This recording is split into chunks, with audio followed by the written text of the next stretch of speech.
Good morning everyone. It is the video for your chapter 17 of physics, that is electric current and its effect. Today in this video we will be learning about circuit diagrams, potential difference and effects of electric current. So the first topic that we will be coming across is circuit diagram. Circuit diagram. अब circuit diagram बनाने से पहले हम लोग को कुछ symbols के बारे में जानना जरूरी है। तो पहला सिंबल होता है सेल।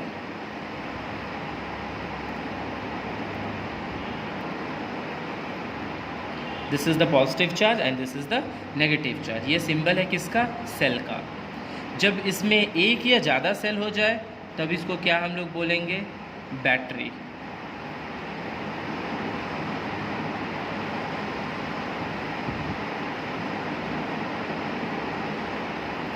एक से ज़्यादा सेल हो जाए तो इसे हम क्या बोलते हैं? बैटरी बोलते हैं। Third is switch. Switch on ले लेते हैं अगर,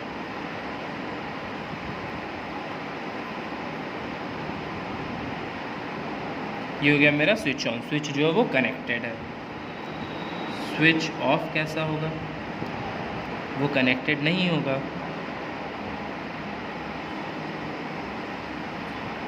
नेक्स्ट इज वायर। एक सिंगल सिंपल लाइन ऐसे रहेगा। एंड लास्ट इज बल्ब और lamp.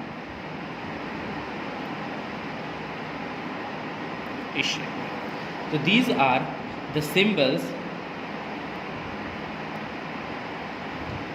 of some common circuit elements. अब सिंपल ये एलिमेंट, ये जो सिंबल हम लोग क्यों लिए? तो कोई भी सर्किट डायग्राम जब हम पेज पर बनाएंगे तो क्या यहाँ पर बैटरी हम लोग बना पाएंगे? क्या यहाँ पर हम वायर बना पाएंगे या स्विच बना पाएंगे या फिर बल्ब? तो अब डायरेक्टली वो फिगर तो हम लोग बना नहीं सकते हैं। अब सपोज़ अगर हमको एक सर्किट डायग्राम क्रिएट करना है तो हमको ये बैटरी बनाना होगा या फिर ये बैटरी बनाना होगा, ठीक है, ये बल्ब बनाना होगा, लाइक ऐसे बनाना होगा, ये बैटरी, यहाँ पर स्विच, ये बल्ब। तो ये पॉसिबल नहीं है कि हर कोई इस फिगर को बना सके। तो अब कन्वीनियंस के लिए, for the making of this particular circuit diagram, उस चीज़ को ईजी करने के लिए हम लोग क्या बनाए? हम लोग डेवलप किए इस सिंबल्स को। इस सिंबल्स का यूज़ कर कर अब हम लोग क्या करते हैं? एक सर्किट डायग्राम बनाते हैं। तो let us just make a circuit diagram. सबसे पहले यहाँ पर एक बैटरी देंगे। अब बैटरी देने के बाद हमेशा याद रखिएगा यहाँ पॉजिटिव और यहाँ नेगेटिव। यहाँ पर एक स्विच दे दीजिए, यहाँ पर एक बल्ब, फाइनली ये कनेक्ट होता है। तो देखिए हम लोग सारा इन्हीं चीज़ का बनाया है। अगर एक रहता तो सेल होता, एक से ज़्यादा है तो वो बैटरी हो गया। फिर स्विच ऑन, अगर इसको नीचे कनेक्ट कर देंगे तो स्विच ऑन हो जाएगा, बल्ब ग्लो करने लगेगा। अगर उठा हुआ है तो स्विच ऑफ है, ये हमारा बल्ब है और ये वायर हो गया।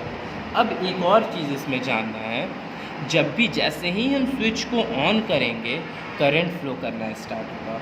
और हमेशा याद रखना है जो हमारा करंट है वो फ्लो करता है, करंट फ्लोज फ्रॉम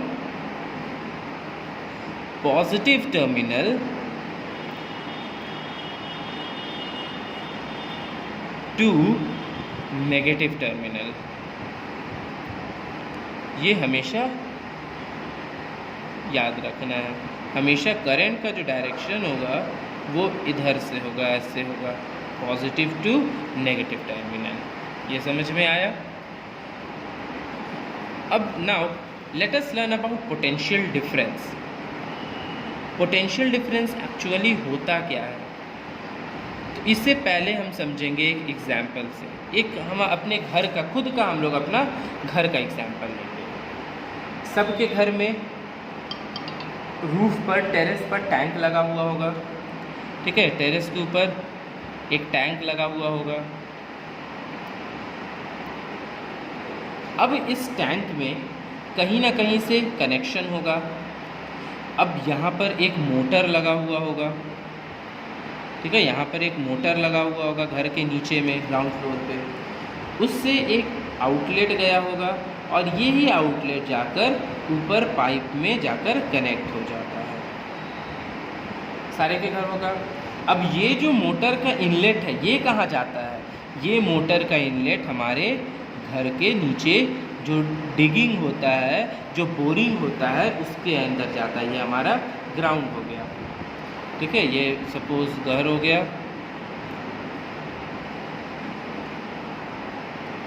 सपोज़ ये हमारा हाउस हो गया, ठीक है। उसके ऊपर ये टैंक है, ये मोटर है, ये मोटर है, ये टैंक है, ठीक है। और ये अंडरग्राउंड वाटर है, अंडरग्राउंड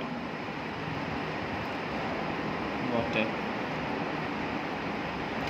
अब इस वाटर को इस टैंक में कैसे पहुंचाया जाएगा? तो इस वाटर को इस टैंक में पहुंचाने के लिए हम लोग क्या करते हैं, और ये यहाँ नहीं लगा होता, ये ऊपर में लगा होता है, बिकॉज यहाँ लगा रहेगा तो फिर वो तो फिर नीचे चला जाएगा, इस चलते ये यहाँ लगा रहेगा, ऊपर में लगा रहेगा इस एरिया में नहीं, ठीक है। और इस एरिया से फिर वाटर फिलअप होता है। तो अब इस वाटर को यहाँ पहुँचाने के लिए हमें एक you can say this equipment का ज़रूरत पड़ता है, ठीक है। एक पंप का ज़रूरत पड़ता है, और वो पंप हम लोग एज अ मोटर, वो equipment as a motor use करते हैं, जो यहाँ का पानी वो खींचता है एंड फाइनली प्रेशर मेंटेन कर कर वो कंटिन्यूअस इसमें फुल करते रहता है, ठीक है। एक ये एग्जाम्पल हुआ। सेकेंड एग्जाम्पल लेते हैं। सपोज 2 कंटेनर है,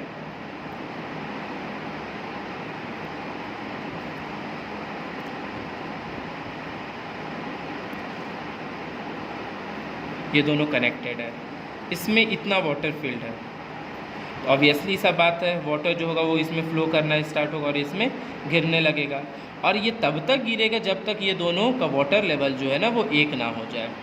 अब जैसे ही वाटर लेवल एक हो जाएगा, इक्विलिब्रियम पोजीशन पर आ जाएगा, वो वाटर फ्लो करना बंद हो जाएगा।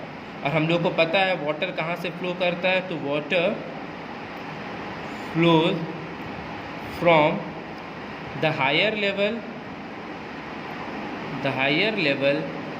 to the lower level, ठीक है। वाटर तब तक फ्लो करेगा, वाटर हम लोग को पता है वाटर हायर लेवल से लोअर लेवल तक फ्लो करता है, और तब तक फ्लो करेगा जब तक दोनों सेम इक्विलिब्रियम नहीं हो जाए, वाटर लेवल जो है वो सेम ना हो जाए। And hence the water pressure are the same in the two usages to make water flow continuously. अब हम चाहते हैं कि इसमें वाटर हमेशा फ्लो करते रहे, उसके लिए हमें क्या करना होगा, तो इसी कंटेनर में हमें क्या करना होगा, ये जो पाइप गया है, इसी कंटेनर में ये जो पाइप गया है, यहाँ पर एक और आउटलेट निकालेंगे। एक आउटलेट निकालने के बाद इस आउटलेट को हम क्या से कनेक्ट करेंगे, एक वाटर पंप से कनेक्ट करेंगे। वाटर पंप से ये कनेक्ट हो गया, और वाटर पंप से कनेक्ट होने के बाद एक और यहाँ पर पाइप फिट करेंगे, एंड पाइप फिट करने के बाद वो पाइप जो होगा वो डायरेक्टली कहाँ जाएगा, इसमें जाएगा। मीन्स वाटर इसमें गिरा, अगर मान लीजिए हमको इस वाटर का लेवल को मेंटेन रखना है कि ये इतने ही प्रेशर लेवल पर रहे, ठीक है, इसका यहाँ लेवल है और इस वाटर का थोड़ा ऊपर लेवल है, तो इस लेवल को मेंटेन रखने के लिए हमें क्या करना होगा, जैसे ही पानी इसमें एंटर करने लगा तो इस लेवल पे जैसे ही आएगा पानी, ये तो यहाँ तक भरा, जैसे ही ऊपर आएगा तो पानी यहाँ से गिरना स्टार्ट होगा, और गिरने के बाद जिस स्पीड से यहाँ से आ रहा है उसी प्रेशर को मेंटेन किए हुए ये मोटर जो क्या करेगा, ये जो वाटर मोटर है ये क्या करेगा, पानी को ऊपर भेजेगा, और ऊपर भेजकर यहाँ पर फॉल आउट करवाएगा। अब जितने टाइम में ये गिर रहा है ये भी फिल होते रहेगा, फिर यहाँ से पानी यहाँ जाएगा, इसका भी वाटर मेंटेन है, एक अपना मेंटेन इक्विलिब्रियम पोजीशन होगा, और इसका भी वाटर जो होगा लेवल वो मेंटेन होगा, और फाइनली इसमें से एंटर करेगा पाइप से, मोटर फिर उसको ऊपर सेंड करेगा। अब इसी तरह Water flows continuously because the pressure difference between the two vessels is maintained by the pump. जो वाटर लेवल है, जो वाटर प्रेशर है, वो पंप जो है वो मेंटेन कर रहा है। ठीक है, अब इसी तरह वायर्स में, ठीक है, इलेक्ट्रिक करंट को फ्लो करने के लिए भी एक पोटेंशियल डिफरेंस का ज़रूरत होता है। एक डिवाइस चाहिए जो करंट को हर समय फ्लो करते रहे। ठीक है, उस डिवाइस को, उस potential in electricity, this is the potential difference. Like यहाँ पर क्या था, प्रेशर डिफरेंस बताया जा रहा था। यहाँ पर प्रेशर डिफरेंस बताया जा रहा था कि वाटर जो है वो प्रेशर डिफरेंस के कारण वो फ्लो कर रहा है। लेकिन इलेक्ट्रिक करंट के टर्म्स में उसको प्रेशर डिफरेंस नहीं बोलते हैं, उसको पोटेंशियल डिफरेंस बोलते हैं। Potential difference. अब ये जो पोटेंशियल डिफरेंस है ये क्या करेगा, यही जो है जो करंट को फ्लो करने में हेल्प करता है। ठीक है, ये पोटेंशियल डिफरेंस कैसे मेंटेन होगा, तो एग्जांपल सपोज करते हैं एक पॉइंट ए है, यहाँ से करंट फ्लो करना है कहाँ, बी तक। ठीक है, thus if a current flows from a point A to point B, we say that A is at higher potential. ये हायर पोटेंशियल पे तभी ना यहाँ से करंट फ्लो कर यहाँ तक जा रहा है। ठीक है, अब इस पर्टिकुलर जो करंट जो फ्लो कर रहा है इसको मेंटेन कौन करेगा, तो इसको मेंटेन करता है एक ही, या तो सेल या तो बैटरी। यही है वो सब्सटेंस, यही है वो इक्विपमेंट जो इस वायर में करंट का इक्विलिब्रियम, करंट का जो पोटेंशियल डिफरेंस है उसको मेंटेन रखेगा। ठीक है, इट इज़ अ डिवाइस। अब बैटरी या सेल का ये क्या हो जाएगा definition, it is a device that can make current move continuously. It is a device that can make current move continuously in a wire by creating a potential difference. By creating a potential difference. ठीक है, potential difference, यहाँ पर high pressure, यहाँ पर low pressure. अब ये जो potential pressure है, पोटेंशियल जो डिफरेंस है, उसको क्या करेगा, उसको मेंटेन कर क्रिएट करेगा यहाँ पर, और करंट यहाँ से यहाँ कंटिन्यूअस फ्लो करता रहेगा। The cell have two terminal, पढ़े ही हैं, जो हमारा बैटरी होता है उसमें दो टर्मिनल होता है। ठीक है, जिधर ये मेटल कैप होता है ये पॉजिटिव टर्मिनल होता है, और जिधर ये फ्लैट बेस होता है ये नेगेटिव टर्मिनल होता है। ये नेगेटिव और ये पॉजिटिव डिनोट होता है, पॉजिटिव प्लस से और नेगेटिव माइनस से। The positive terminal is at higher concentration than the negative terminal. ये जो पॉजिटिव टर्मिनल है ये हायर कंसंट्रेशन पर होता है, तभी तो करंट यहाँ से फ्लो करता है।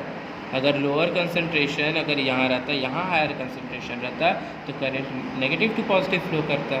लेकिन करंट हमेशा जानते हैं हम लोग कि पॉजिटिव टू नेगेटिव फ्लो करता है, इसलिए जो पॉजिटिव होता है, पॉजिटिव टर्मिनल होता है, वो हायर कंसंट्रेशन पर होता है।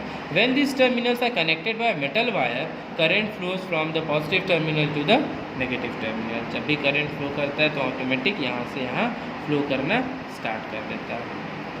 That's all for today. Rest of the topic we will be covering in the next video. Thank you.